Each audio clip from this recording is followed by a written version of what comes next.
It's going to be a hell of a book. Princess Diana's brother, Earl Spencer, is set to publish a tell-all book on her life. He plans a historic book to take on untruths about her marriage to Charles in the aftermath of the Paris crash. But this was a defining moment, I think. She became a sort of global superstar. I mean, there is no doubt that in commercial terms, Diana was very good business for magazines and newspapers alike.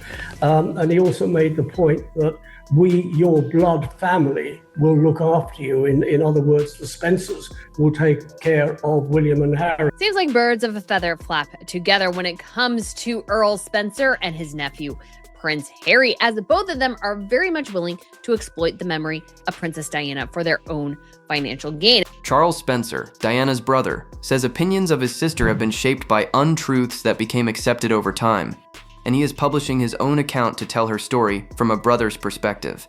That statement came inside the official announcement from her publisher, Penguin Random House, of a memoir he has called Swan Song, Diana, My Sister. The book is not yet published, and Spencer did not name Prince Harry as the source of any untruth. The battle lines were being drawn between Charles and Diana, and people were taking sides. There is this, exactly as Ingrid said, this obsession with her. You can only imagine what it would have been like today if she was around. You can't just blame one sole thing. Harry wants to solely blame the paparazzi and the press. And while I do think they deserve a good chunk of the blame, they don't deserve all of it. That gap is the whole story, because Harry has spent years making Diana's life and death the foundation of his own public case against the press and the monarchy. So the real question is not whether a brother has the right to speak. It is what a second close family account can legitimately do to a story Harry has already told the world. 3 things are worth testing, where Spencer and Harry plainly agree, where this new account could complicate Harry's framing without proving him wrong, and what it would actually take to turn a possible shakeup into a direct contradiction of something Harry himself has claimed. The actual announcement is smaller and sharper than the noise around it. Penguin Random House has announced a memoir by Charles Spencer titled Swan Song, Diana, My Sister, set for global publication this September in a dozen languages. The publisher describes it as the first time Spencer has spoken openly and at length about his sister, and Spencer's own stated reason is the line doing all the work. He says opinions of Diana have been shaped by untruths that became accepted over time, and that he wants to tell her story from a brother's perspective. Now notice what that reason does not contain. Her brother, Earl Spencer, is set to release a sensational new memoir talking about, from his perspective, her life, but also the week of her death. The historic memoir, titled Swan Song, Diana, My Sister, will lift the lid on her marriage to Charles, quote, untruths, and her tragic death. It contains no list. Spencer names no single untruth, corrects no specific published claim, and points at no particular person. What he has actually said is not a correction. It is an allegation about the condition of the whole story, that the accepted version of Diana has drifted from the truth, and that her brother is now going to answer it at length. An allegation that the record is wrong is not the same thing as a demonstration that it is wrong. One is a promise to show evidence. The other is the evidence.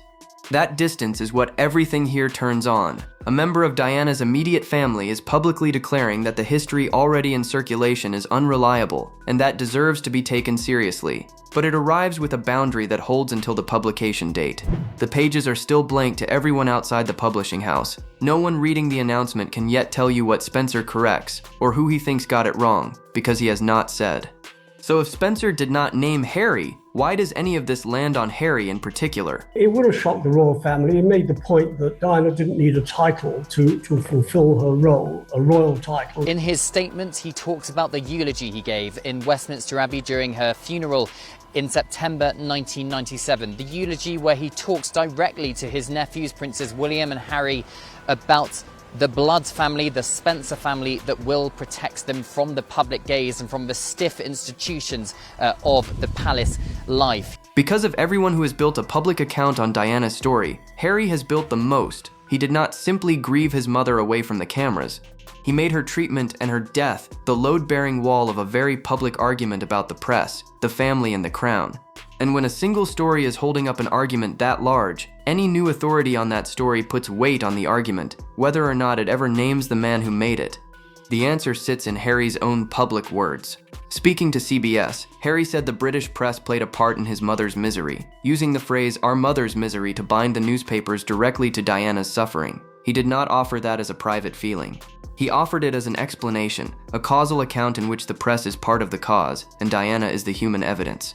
He said much the same about why he wrote it all. Promoting Spare, Harry described the book as an attempt, in his own words, to own my story, after what he called years of spin and distortion. That is the core of it. He was not only telling readers what had happened to his mother, he was making an argument about who is entitled to narrate a life, and claiming that authority for himself against a media machine he says had twisted it. There is a consistency to how Harry has done this. Harry has argued that speaking directly and on the record is the honest alternative to anonymous briefing and leaks. Whatever anyone makes of that argument, it means his method and his message run together. He corrects the record by making public statements, and he has placed Diana at the center of nearly every one of them. Remove Diana from Harry's public case, and much of its moral and emotional force leaves with her. One distinction matters more than any other here. Harry's grief is his own, and his lived experience of losing his mother is not up for debate. No one outside that family stood where he stood.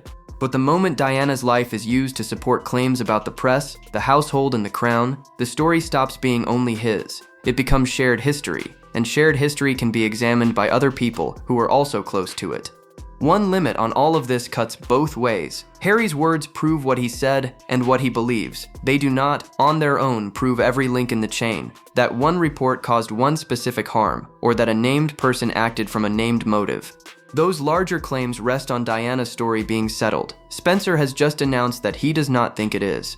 So Harry owns his experience. He does not own every conclusion built on top of it. And that is exactly why this particular book unsettles the picture. A stranger with an opinion about Diana can be waved off as noise. A brother cannot. Charles Spencer is not a commentator reaching for relevance. He is one of the few living people who can speak about Diana from inside the same blood family, with a claim on her story that runs back decades before Harry ever published a word. The claim runs back to what may be the most watched funeral of the modern era.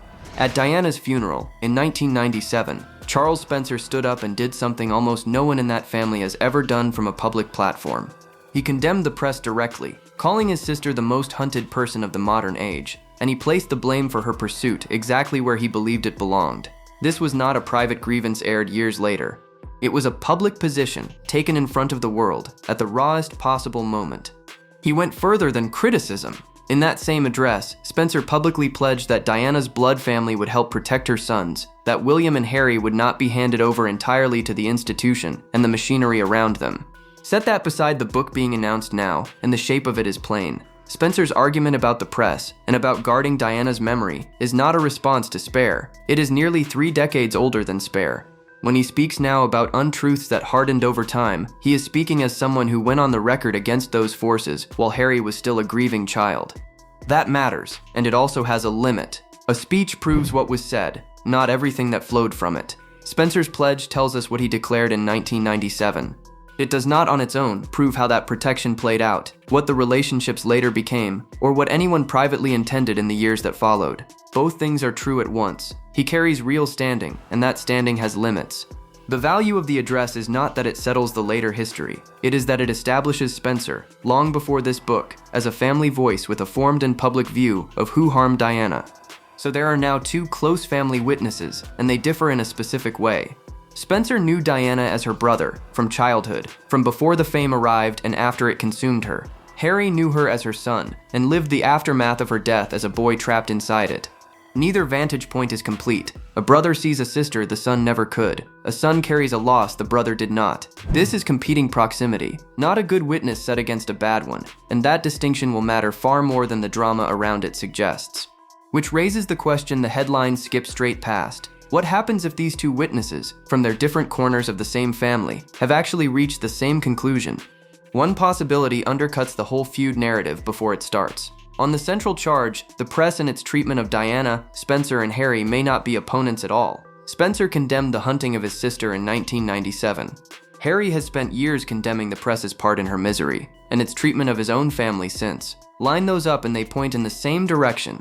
It is entirely possible that Spencer's book, when it arrives, could just as easily strengthen part of Harry's broad argument about press harm as unsettle it. That possibility cuts hard against any talk of a takedown before a single page is read. So if that is where it lands, does the conflict simply dissolve? It does not, and the reason is subtler than a clash of facts. Two people can reach the same verdict about the press and still be rivals over who is entitled to tell this story to the world. A brother stepping onto that same ground does not have to contradict a single word to change it. The roots of Harry's media complaint are legitimate. Some of the early press treatment of his mother was brutal and did cross a line, and that is not in serious dispute. But there is a tension buried inside his chosen remedy. The way Harry has fought the media machine is by producing more media, the interviews, the documentary series, the memoir, each one a fresh product poured into the same attention economy he says consumed his mother. Correcting a family story by feeding the cycle keeps the cycle turning. The double standard, if there is one, is not that Harry speaks. It is that the same conduct is condemned in the press and then repeated in the product, which sharpens the real question hiding under the word truth. It is not only whether the press harmed Diana. On that, a brother and a son may well agree. It is who now gets to reopen a family story in public, and whether doing it through yet another global publication escapes the machine or simply extends it. Spencer is about to step into that same arena, on that same stage, with the same tools.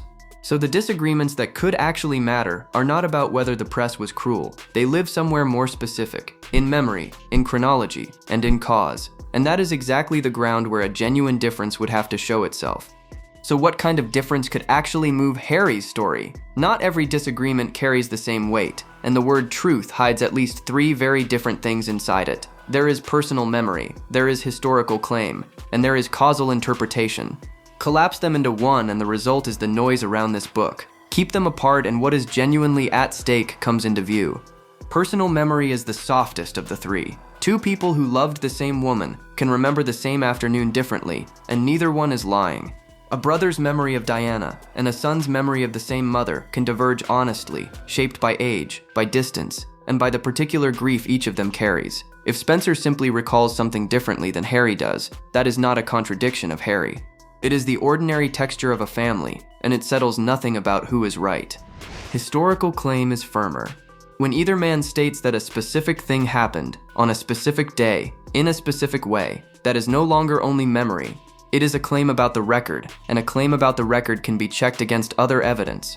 Here proximity is not enough on its own. A brother saying it does not make it so, any more than a son saying it does. Historical claims live or die on corroboration, not on how close the witness happened to stand. Causal interpretation is where Harry's account is most open to reframing. Much of Harry's public case is not really about what happened, which is often agreed, but about why it happened and what it caused. That this pressure led to that harm. That this institution drove that outcome. Causal stories are interpretations laid over the facts, and interpretations are exactly what a second close witness can challenge without disputing a single date. This is the quiet center of the whole thing. It does not require anyone to have lied. It only asks a second person, close enough to matter, to read the same events and draw a different line through them. Which is why Whose Truth has no clean winner. Harry owns his grief and his experience, but he does not own every conclusion drawn about Diana. Spencer owns his perspective and his memories, but that grants him no automatic authority over every disputed fact. The two men hold different pieces, and the pieces are not the same size. There is one more thing that could tilt all of this though, and it has nothing to do with the book itself. These two have been seen in the same place, and recently. Does that make a real contradiction less likely, or does it make one far more consequential? So are Spencer and Harry already at war? The public evidence points the other way. Photographs shared publicly and reported by ITV this summer indicated that Harry, Meghan and their children had visited Althorp, and that Charles Spencer himself was visible in one of the background images. Althorp is not neutral ground. It is Diana's childhood home and the seat of the Spencer family. A visit there is a visit into the heart of her side of the family, not a chance encounter somewhere neutral. A photograph is still a limited witness. The images show contact. They do not show what was said, whether anything was endorsed, or how warm or cool the visit actually was. Contact is not the same as agreement, and proximity is not endorsement. The pictures carry no message about the book, and nothing in them ties that afternoon to the announcement that followed. Reading a manuscript briefing or a family alliance into a background image would be inventing a story the picture cannot tell. We also have, and I think this has been the biggest talking point, photographs, although they weren't captioned, they were clearly taken at Althorp. Is the publishing of photographs, it's our understanding, as you say, and I recognise some of those gardens, it does look like it's Althorp, and correct me if I'm wrong, but given our assumption that those photographs that have gone on Instagram were taken at Althorp, Is it an insult to the memory of Diana? But within those limits, the photographs do real work. They weaken the easy version of an estranged brother settling scores, of a feud quietly simmering behind the book. Families genuinely at war do not usually turn up at each other's homes. And here is the turn that makes the visit matter more rather than less. If there is no feud, then Spencer's account cannot be dismissed as a grudge. A hostile relative is easy to wave off. A brother still in contact, stepping into the public record on his own terms, is not. That is a sharper edge than any feud would give it, which brings all of it to the one question that actually matters. Given all of this, what could this book actually do to Harry's story? There are only 3 answers. The first outcome is reinforcement. Spencer's book could back Harry's broad argument that the press treated Diana with real cruelty and that its methods did lasting harm. Given what Spencer said at that funeral almost 30 years ago, this is entirely plausible. If it happens, part of Harry's case gains a powerful new witness from inside the family. But notice the size of what that actually strengthens. It supports the press harm argument specifically. It does not confirm every Sussex grievance, every claim about the palace, or every account of who briefed whom. A brother agreeing that the press was brutal is not a brother signing off on all of it. That distinction will get lost in the coverage, but it is the whole game. The second outcome is complication, and this is the most likely of the 3. Spencer could agree that the press caused harm and still tell the story with a different chronology, a different emphasis, or a wider family context that Harry's version leaves out. Nothing there requires Harry to have lied. It only requires the account to be fuller, or ordered differently, or centered somewhere else. This is the quiet outcome, and it is the potent one, because it changes the authority around Diana's story without ever accusing a soul. Harry's version stops being the version and becomes one version, standing beside another that is just as close to the source. The third outcome is direct contradiction, and it is the loudest and the least likely. This would mean Spencer disputing a specific, material claim that Harry has tied to Diana's story, not a mood or a memory, but a stated fact he has built upon. A real contradiction cannot be declared from a press release or a book title. It would need 3 things together: the exact passage, once the book is genuinely published, Harry's precise prior claim, in his own words, an independent corroboration showing which account the evidence supports. Short of all 3, anyone announcing that Spencer has disproved Harry is selling a conclusion the evidence has not yet earned. Underneath the noise, the real situation is this. The bombshell is not a leaked secret or a hidden accusation. The bombshell is simply this. A member of Diana's immediate family has stood up and said the accepted story of her rests partly on untruths, and that he means to correct it. And the shakeup is not that Harry has been exposed or beaten. It is quieter and harder to fix than that.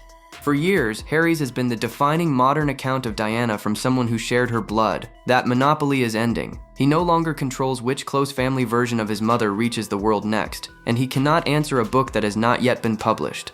This is not a wound he can close with another statement, because the next word no longer belongs to him.